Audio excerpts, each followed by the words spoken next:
So this year we decided to focus on student discourse. We wanted our students to be able to speak to each other without us right there making them do it. And we believe that having kids engage in good discourse means that they are giving good explanations, and explaining equals learning.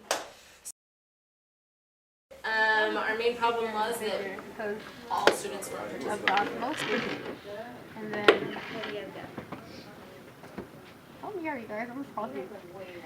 Oh, you were explaining it to us. That's why. Why don't you explain it to me? I don't know. What are you drawing? Tell me what you're drawing. Yes, what's that arrow? What's going in there?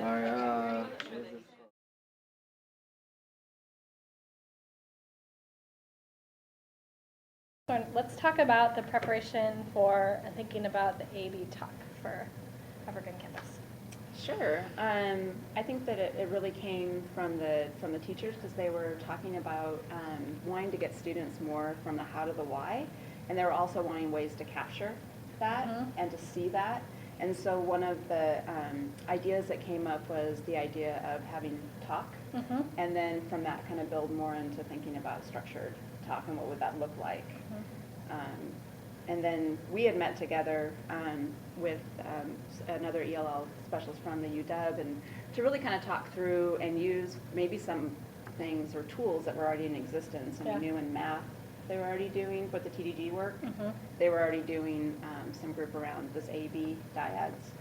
And that also was a resource that was given for science. We had it from TDG also. Yeah. And so we took a look at that, and then based on that, we started thinking about what kinds of talks. So it was not only restating, but building on each other's ideas. And we kind of pared it down to really focus on that as a starting place, as the two kinds of talk.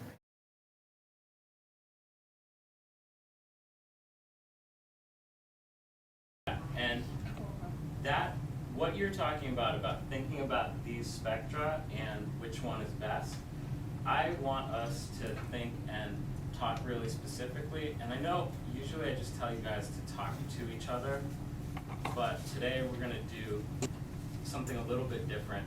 And I want the partner who is near the back of the room to be the one. What's that? So this is going to be, if you're in a group of three, then I want the odd partner out to be the front partner. So you'll have two front partners, and you're going to have one back partner. And so back partner, I'm going to give you guys a minute to just kind of think about what you were talking about. And then when I say go, I want you to share with your front partner what your idea about which light source is going to make better cyanotypes, and your explanation of why you think that. I'm going to give you a minute to talk about that, and then we're going to switch, and the front partner, you have a job then. And your job is going to be to tell that back partner what you think their idea is, and ask them questions about what you didn't understand about their explanation. Then back partner, it's going to be your turn again. You are going to then fill in the blanks for them about what they didn't hear or understand. And then front partner, we're going to go back to you. And so front partner or partners, at that point, you maybe. We'll see how this works and like adjust it as needed later on. But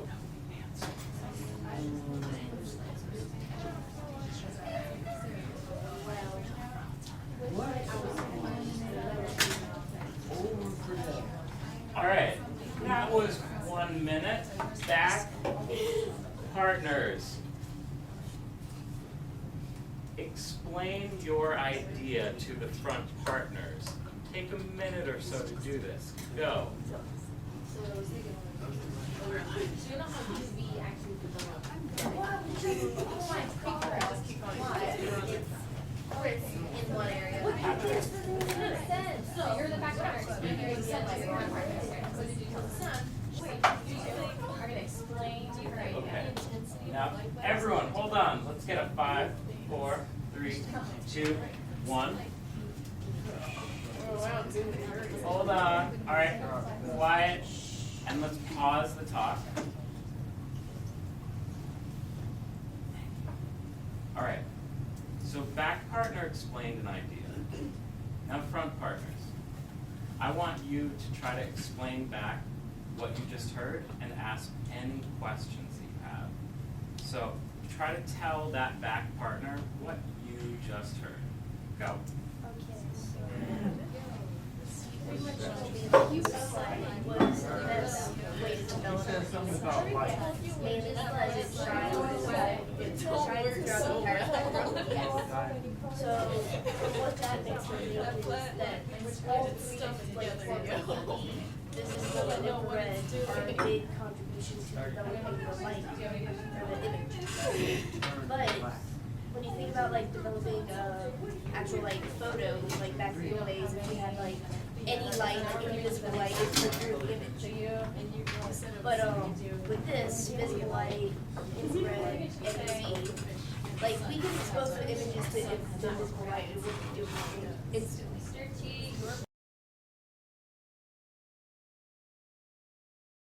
A structured talk is from the idea, not just that more kids got to talk, but that we surfaced a lot of good, important ideas.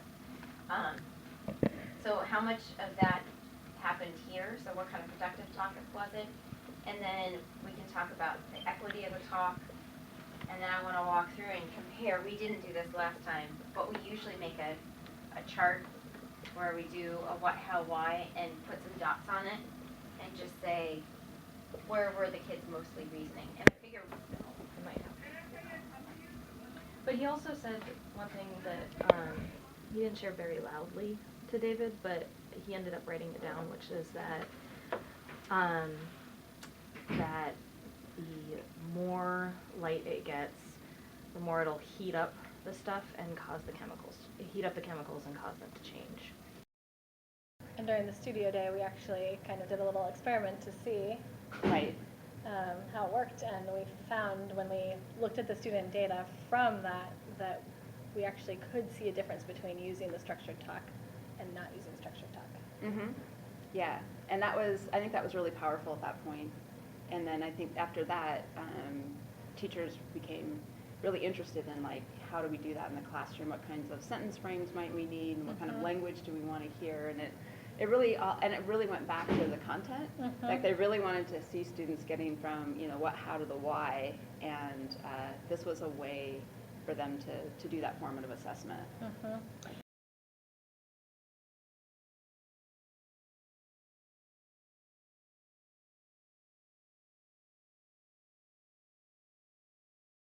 And I used his A-B talk, and with Bethany's help, structured an ABC talk. For not only they sharing, but they have to compare each other's scientific ideas. So I've been using that. So I built off of what he did. So we kind of did that. One of the things that I want to hear you guys say is I think that we talked about up there, those sentence frames that are up on that poster, I want you to use those, okay? And then when you hear them talk and you respond to them, I'd like to hear you guys say something like, I hear you saying, just like we've been doing lately, okay? So ready, set, go. Okay, start.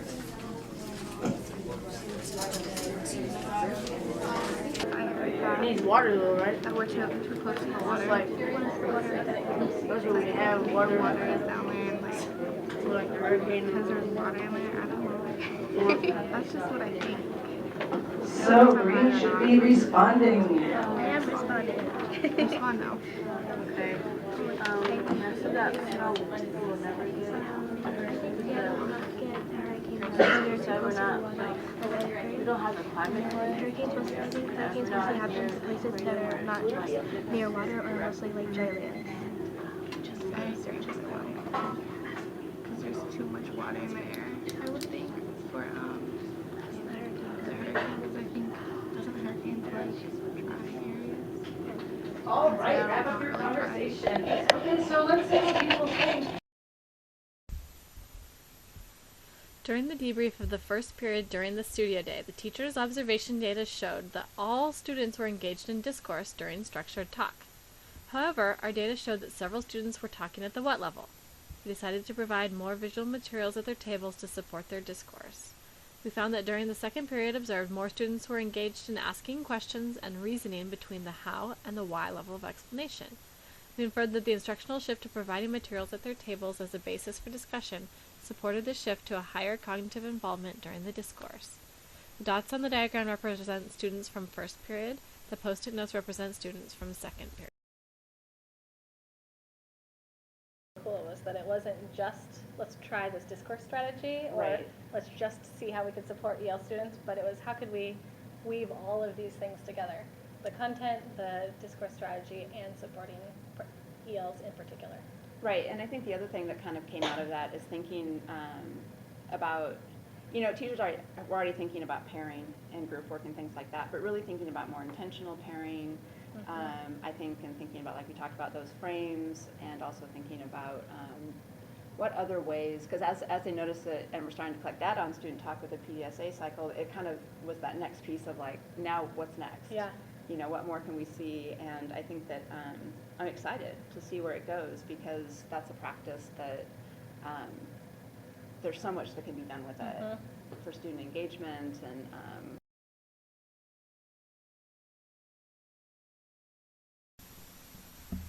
In the previous PDSA cycle in this teacher's class, we found that all students were talking at a how or why level. So the teacher set a new goal to develop a structure for sharing out the partner structure talk to the whole class. We wanted to see how the partner talk could be used to build a collective understanding at the how or why level for the entire class. Additionally, this teacher wanted to work on student pairings for EL students based on their particular strengths and needs. In the pairing featured in this video, she partnered 2 EL students, one who needed more support with content and one who needed more support in developing the language to express his ideas. So you've seen this equation before, yes? Yeah. Yes? Yeah. Okay, I'd like you to think about the atoms in that reaction. What specifically is happening to those atoms? And think about like what you did with the model kits and all of that kind of stuff. And I'd like you to turn and talk with your partner about it. And I'd like even partners to go first. And then I'm gonna call in a couple of odd partners. There we go. I'm gonna call in a couple of odd partners to share out. And then if needed, depending on how we build up our answer to this, then we might have a second turn and talk question. So let's go ahead and do your turn and talk now, and then you can finish with your objectives a little bit later.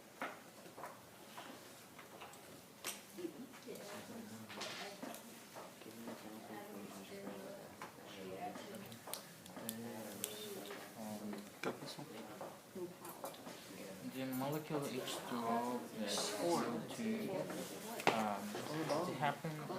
things that happen is that the atoms of the same kind, you just add the number and becoming another kind of molecule. For example, And it can't be water, it makes water. 3 different kind of atoms in this. For example, you have hydrogen, oxygen, and carbon. This means that the oxygen is becoming with the other oxygen and form a new bonds. That means that, for example, if you have H2O becoming plus CO2, that's becoming in H2CO3. That means that the atoms of the same type just add to the other, and the different kind just you have to add to the molecule.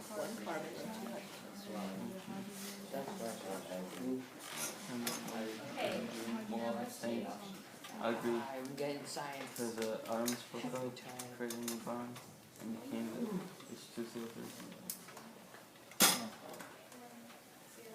And then there is something new I want to try out today. So you guys have been doing the turn and talks, even partner first, non-partner, says what you heard me say, and agree and add on, or disagree and add on.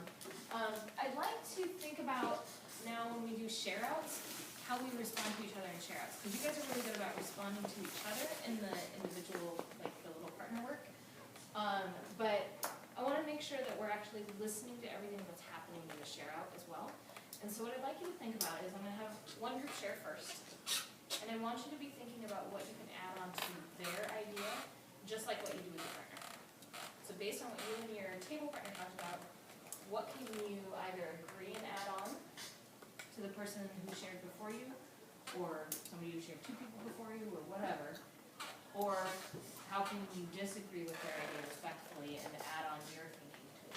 So I've got a couple sentence stems up there, you're welcome to say it in another way, but I want you to think about, what did you hear the person before you say? And how can you build on it? To make sure to share what you heard them say, and then how you're gonna build on it. Look at these two, and I'd like you to say which one you guys maybe talk about, either in the same way or in a different way, and try and use one of those sentence stems to help you build on one of these two.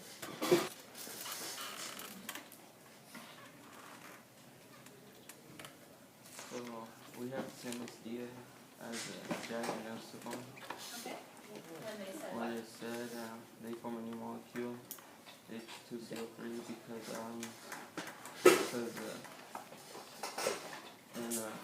and we also said that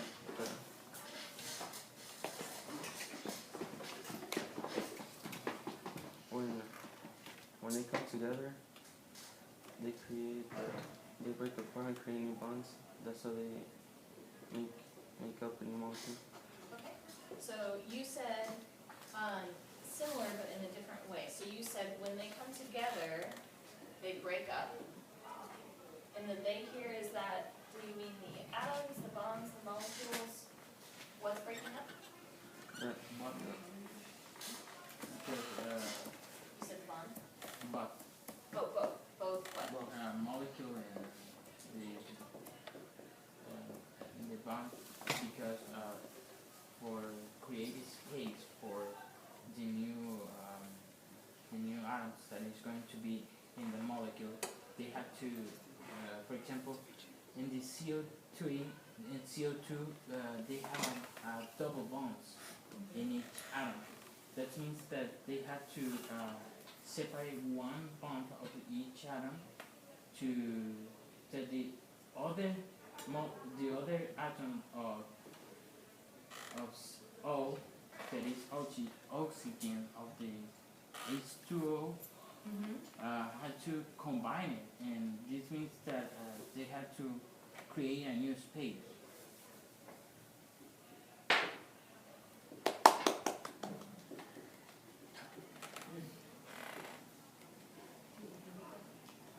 Okay, and let's just try one more. So this is Victor and Miguel. Yeah. Would somebody like to volunteer and call me?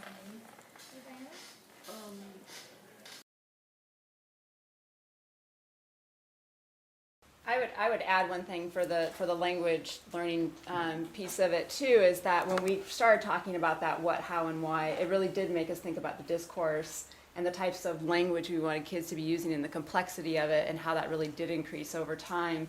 And so there was like that through line of that complexity throughout the year, but then it also got us thinking about structured talk. Well, it's just not A, B, and recasting, but it's also maybe building on that. So what kinds of structured talk would really help them develop, once again, not just in that moment, but over the year. And that really pushed my thinking. I'm really big on through lines. Like, okay, so we start here with scaffolding or stems, and then, but what does that look like a month from now? What does that look like in the end? It shouldn't look the same as at the beginning, right? To really have students beginning to use language in a more proficient way, but also to be more expressive and authoritative in the ways that they're thinking, in the deep thinking that they're doing. So that's also, it was really helpful, those conversations, to have that collaboration and time to really dive into the content, to really begin to explore what language really means in that content too. And the